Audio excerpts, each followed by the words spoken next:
Hello, in this short tutorial I'd like to show you how to work with the DXF and SVG files for your particular cutting machine. In this instance I'm using Silhouette Studio, the basic edition. Now I'm just going to open up a file and I'm going to pop it in here, and you can see that the DXF take a little bit of time to load up just by the very nature of how the information is stored within it, but it won't take long. And you will notice, if you can work with SVG, that they're a little bit quicker. So up it comes, it's on your screen, and if you click onto the word you'll see that they are individual. However, if we move it, we start to lose the middle parts of the letters there. So if that happens, just Control Z or Apple Z here, and what we're going to do is just show you how to group these all together. Now if you drag across you can move everything, but it's very easy to lose a tiny bit and not notice.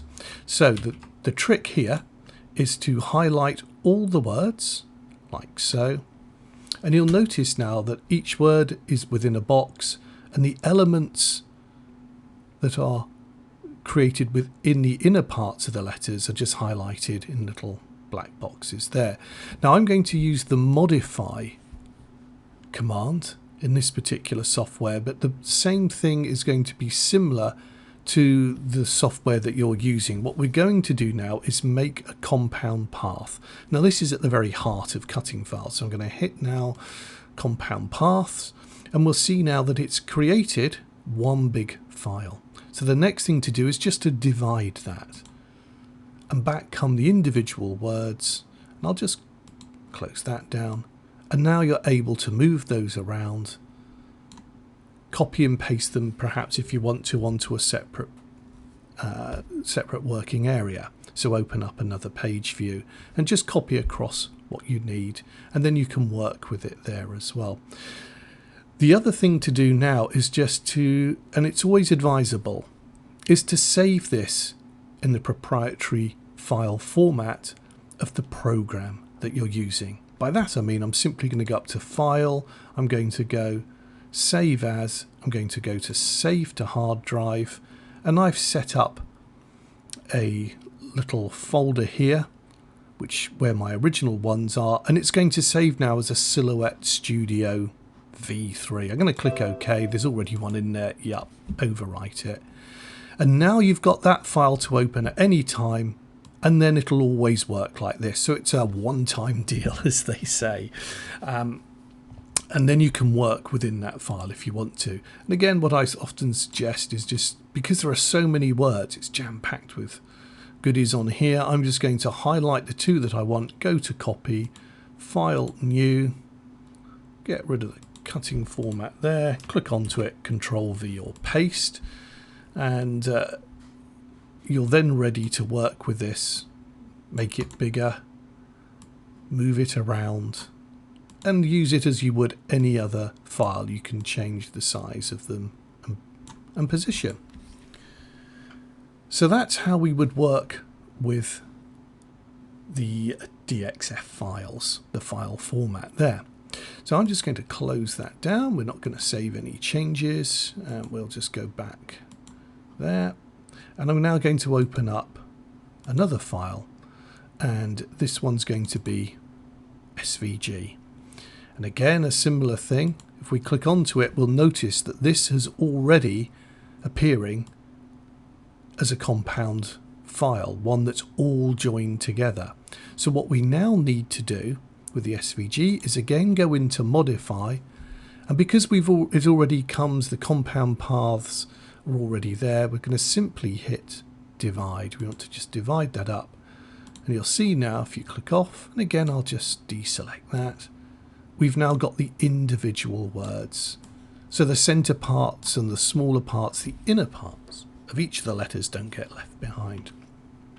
And once more, you can save this as a native file format for your particular software, and then you've got that to work with as well.